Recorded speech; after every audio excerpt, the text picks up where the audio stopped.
இந்த ஜூன் மாசத்துல ஒரு முக்கியமான 2 கிரகங்களுடைய அசைவு. ஜூன் மாதம் 1ஆம் தேதி சுக்கிர பகவான் மீனத்திலிருந்து மேஷ ராசிக்கு வருகிறார். சுக்கிரன் முக்கியமானதா இருக்குமா அப்படின்னு கேட்டா நிச்சயமா.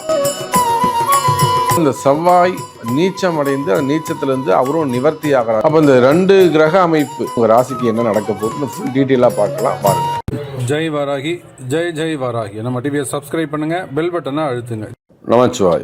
ஆதித்யாய சோமாய மங்களாய புதாய ச குரு சுக்ர சனிபியஸ்ச ராகவே கேதவே நமோ நமஹ. எல்லாம் வல்ல ஆதித்யாதி நவகிரகங்களையும் என்னுடைய உபாசனை தேவதை அன்னை ஸ்ரீ வாராகி அம்பாளுடைய மலரடிகளையும் தையல் நாயகி அம்பா சமேத வைத்தீஸ்வர வைத்தியநாத பெருமானுடைய திருவடிகளையும் வணங்கி உலகம் முழுவதும் வாழக்கூடிய என் அன்பு பக்தர்களே, இந்த ஜூன் மாதத்தில் ஒரு முக்கியமான 2 கிரகங்களுடைய அசைவு வான் மண்டலத்திலே ஒரு முக்கியமான அசைவு. ஒன்று, ஜூன் மாதம் 1ஆம் தேதி சுக்கிர பகவான் மீனத்திலிருந்து மேஷ ராசிக்கு வருகிறார்.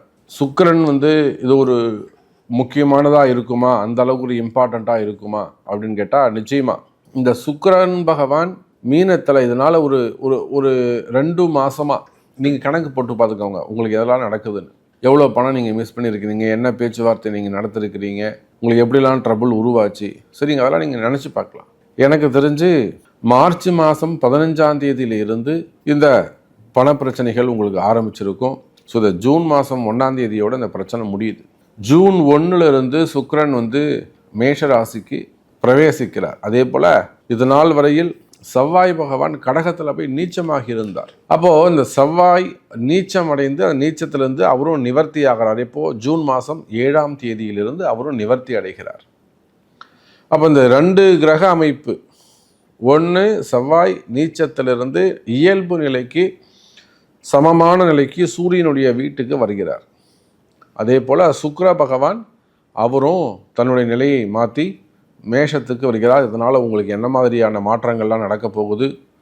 ஸோ அரசியல் தலைவர்களாக இருக்கலாம், அல்லது சினிமா துறையை சார்ந்தவர்களாக இருக்கலாம், செய்தி அல்லது மீடியா துறையை சார்ந்தவர்களாக இருக்கலாம், அரசு அதிகாரிகளாக இருக்கலாம், காவல்துறை அதிகாரிகளாக இருக்கலாம். ஸோ உங்களுக்கு இருக்கக்கூடிய பிரச்சனைகளெல்லாம் எப்படி சார்ட் அவுட் பண்ண முடியும், ஸோ உங்கள் ராசிக்கு என்ன நடக்க போகுதுன்னு ஃபுல் டீட்டெயிலாக பார்க்கலாம் வாருங்கள். அன்பார்ந்த விருச்சக ராசி அன்பர்களே, விருச்சக ராசி அன்பர்களே, செவ்வாய் சுக்கிரன் இடமாற்றம் பாருங்க. விருச்சக ராசி அன்பர்களே, உங்களுக்கு தான் இந்த இடமாற்றம் ரொம்ப முக்கியம். காரணம் என்னன்னா, உங்களுடைய ராசிநாதன் செவ்வாய் பகவான் 1 மற்றும் 6ஆம் அதிபதியாக வரக்கூடிய செவ்வாய் பூரண அசுபராக வரக்கூடியவர். அதே சமயத்தில் 7, 12 கூடிய சுக்கிரன் அவரும் அசுபராக வரக்கூடியவர். நீங்கள் விருச்சக ராசியானாலும் விருச்சக லக்னமானாலும் செவ்வாயும் சுக்கிரனும் உங்களுக்கு அசுப கிரகங்களாக, என்னதான் லக்னாதிபதியாக இருந்தாலும் ராசிநாதனாக இருந்தாலும் 6ஆம் அதிபதியாக மாறிடுறார். அதே போல் செவ்வாய் சுக்கிரன் 7, 12 கூடையவன் 2 அசுப கிரகங்கள் பாருங்க. அந்த சுக்கிர பகவான் 7 கூடையவன் 6ஆம் இடத்துல. அதே சமயத்தில் இது நாள் வரையில் உங்கள் ராசிநாதன் என்னவா இருந்தாருங்க, நீச்சமடைந்திருந்தார். எத்தனாம் இடத்துல? 9வது வீட்டில். எல்லாருக்கும் 9ஆம் இடம் பாக்கியஸ்தானம் சிறப்பு. ஆனால் விருச்சக ராசிக்கு மட்டும் பாக்கியஸ்தானம் ராசிநாதன் பலம் இழக்கக்கூடிய இடம். அப்படியாக கடந்த ஒரு 2 மாசமா எனக்கு தெரிஞ்சு மார்ச் மாதம் ஒரு 20 தேதியிலிருந்து, மார்ச் 20 இந்த மே மாதம், ஏப்ரல் மே மாதம் கிட்டத்தட்ட ஒரு 60-70 நாட்கள் விருச்சக ராசி அன்பர்களுக்கு பலவிதமான சோதனைகள் ஏற்பட்டிருக்கும். பலமிழந்து போயிருப்பீர்கள். நான் ரொம்ப நம்பிக்கையாக இருந்த சாமி, இந்த கடன் நம்ம இந்த மாதம் கட்டிடலாம், இந்த மாதம் நான் கொடுத்துடலான்னு நம்பிக்கையாக இருந்தேன். எதிர்பார்த்து உட்காந்துதான் அது வரவே இல்லைங்க. எனக்கு அவ்வளோ ஸ்ட்ராங்காக சொன்னாங்க, நிச்சயமாக எப்பயுமே கொடுத்துருவாங்க, அவங்க பேரில் தப்பு இல்லை அப்படின்னு கதையாக சொல்லக்கூடிய வகையில் நம்பிக்கையோடு இருந்த விருச்சக ராசி அன்பர்களே ஏமாற்றங்கள் இருந்திருக்கும். குறிப்பாக கடந்த 2 மாதங்கள், ஏப்ரல் மாதம் மே மாதம் அவ்வளோ சிறப்பாக உங்களுக்கு சென்றிருக்காது. நிறைய வேலை செய்கிற இடத்துல சின்ன சின்ன பிரச்சனைகள் ஏற்பட்டிருக்கலாம், மனசில் ஒரு பயங்கள் இருந்திருக்கலாம், அல்லது பக்கத்தில் நடந்த விஷயம் நமக்கு எங்கே நடக்குமோ, நமக்கு நடக்கிறதுக்கு எவ்வளோ நேரம் ஆகும், அந்த மாதிரியான ஒரு பயம் இருந்திருக்கலாம். மனசுல தேவையில்லாத குழப்பங்கள், டிப்ரெஷன்ஸ், கன்ஃபியூஷன்ஸ், மனசு எப்போதும் ஒரு பயமாகவே இருந்து கொண்டிருப்பது. எதுக்கு பயப்படுதுன்னே தெரியாது. இதெல்லாம் எதனால் ஏற்படுது? ராசிநாதன் செவ்வாய் பகவான் பாக்கியஸ்தானத்துல நீச்சம். புரியுதுங்களா? அது போக இங்க திரிகோணத்துல செவ்வாய், ராகு, சனி, சுக்கிரன், ராகு, சனி. நிறைய விருச்சக ராசி நண்பர்கள் மனைவியோட சண்டை, மனைவி விட்டு பிரிஞ்சிருப்பது, மனைவி இருக்கும்போது வேறொரு பெண்களோடு தொடர்பு ஏற்படுவது, புதிய பெண்களோடு தொடர்பு அல்லது புதிய ஆண்களோடு தொடர்பு. பெண்களாக விருச்சக ராசி, விருச்சக லக்னம், புதிய ஆண்களோடு மறைமுகமான தொடர்புகள், இந்த மாதிரியான பல விஷயங்கள் இந்த 2 மாசமா உங்களுக்கு ஏற்பட்டிருக்கும். அதே போல ஜாப் ரிலேட்டடா, பிசினஸ் ரிலேட்டடா அல்லது லோன் ரிலேட்டடா, மெயினா ஃபேமிலி ரிலேட்டடா நிறைய பிரச்சனைகள், கன்ஃபியூஷன்ஸ் ஏற்பட்டிருக்க வாய்ப்புகள் உண்டு. ஸோ இந்த மாதிரியான ட்ரபிள் இருக்குமே, ஆனால் கவலை வேண்டாம் விருச்சக ராசி என்பர்களே. இந்த மாதம் முதல் ஜூன், ஜூலை 2மே உங்களுக்கு இந்த செவ்வாய் சுக்கிரன் மாற்றம் உங்களுக்கு தனியாக பதிவு போட காரணமே அதான். நம்ம ஜூன் மாத ராசி பலன்கள்னு ஒரு பதிவு போடலை, ஆனால் அதை விட ரொம்ப முக்கியமான ஒரு பதிவாக இந்த சுக்கிரன் செவ்வாய் மாற்றத்தை தான் நம்ம விருச்சக ராசிக்கு சிறப்பாக எடுத்து சொல்லணும்.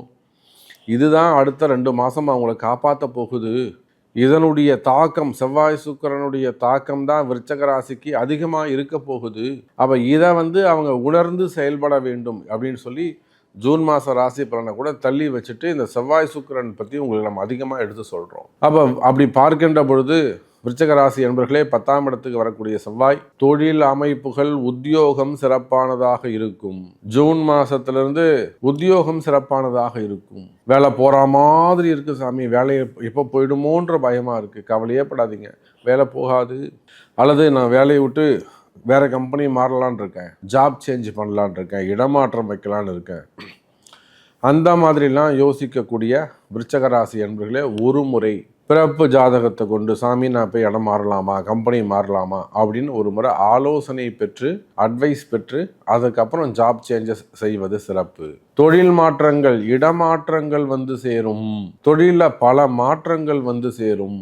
அப்போ 10ஆம் இடத்துக்கு வந்திருக்கக்கூடிய செவ்வாய் பகவான் ராசிநாதன் தொழில் அமைப்புகளை எல்லாம் சரி செஞ்சு கொடுக்க போறாரு. தொழிலில் இருக்கக்கூடிய பிரச்சனைகள், அது வருமான பிரச்சனையா இருக்கலாம், பிஸ்னஸ் ப்ராப்ளமாக இருக்கலாம், அல்லது ப்ராஃபிட்டு, லோனு, கடன் சுமைகள், கடன் பிரச்சனைகள், அல்லது அக்கம் பக்கத்தில் இருக்கக்கூடிய பிரச்சனைகள், ஹவுஸ் ஓனருடைய ப்ராப்ளமாக இருக்கலாம், இல்லை பில்டிங் ப்ராப்ளமாக இருக்கலாம், வம்பு வழக்குகளாக இருக்கலாம், இடப்பிரச்சனைகளாக இருக்கலாம், இடதோஷங்களாக இருக்கலாம். அப்போ பிஸ்னஸில் பிரச்சனைங்கிறது பல வகையில் சேரும். அந்த மாதிரி உங்கள் தொழில் அமைப்புகளிலே பிரச்சனைகள், கடைகள், கம்பெனிகள், சின்ன சின்ன கடைகள், ஓன் பிஸ்னஸ் பண்ணக்கூடியவங்க, அப்போ அவங்க தொழிலில் ஏதேனும் பிரச்சனைகள் இருக்குமே. ஆனால் இப்போ 10ஆம் இடத்துக்கு தொழில் ஸ்தானத்துக்கு செவ்வாய் பகவான் வந்திருக்கிறார். தொழில், உத்தியோகம் இரண்டுமே சிறப்பானதாக இருக்கும். வருமானம் சிறப்பானதாக இருக்கும். இன்னும் சொல்லப்போனால் ஒரு சிலருக்கு வருமானங்கள் அதிகரிக்கும், இன்க்ரிமெண்ட்ஸ் கிடைக்கிறதுக்கான வாய்ப்புகள் உண்டு. ஸோ விருச்சக ராசி அன்பர்களே, கவலை வேண்டாம். இந்த ஜூலை மாதம் 30ஆம் தேதி, ஜூன் 30, ஜூலை 30, 60 நாளும் உங்களுக்கு யோகமான காலம். நல்லதே நடக்கும். அப்போ உங்களுக்கு என்ன தேவை, உங்களுக்கு என்ன நடக்கணும் அப்படிங்கிறத உங்களுடைய பிறப்பு ஜாதகம் தான் தீர்மானிக்கும். எனவே உங்கள் பிறப்பு ஜாதகத்தை கொண்டு தொடர்பு கொள்ளுங்கள் என்பதை தெரிவித்துக் கொண்டு மீண்டும் வேறு ஒரு அற்புதமான பதிவில் சந்திக்கிறேன். நன்றி, நமச்சிவாயம். ஜெய் வராகி, ஜெய் ஜெய் வராகி.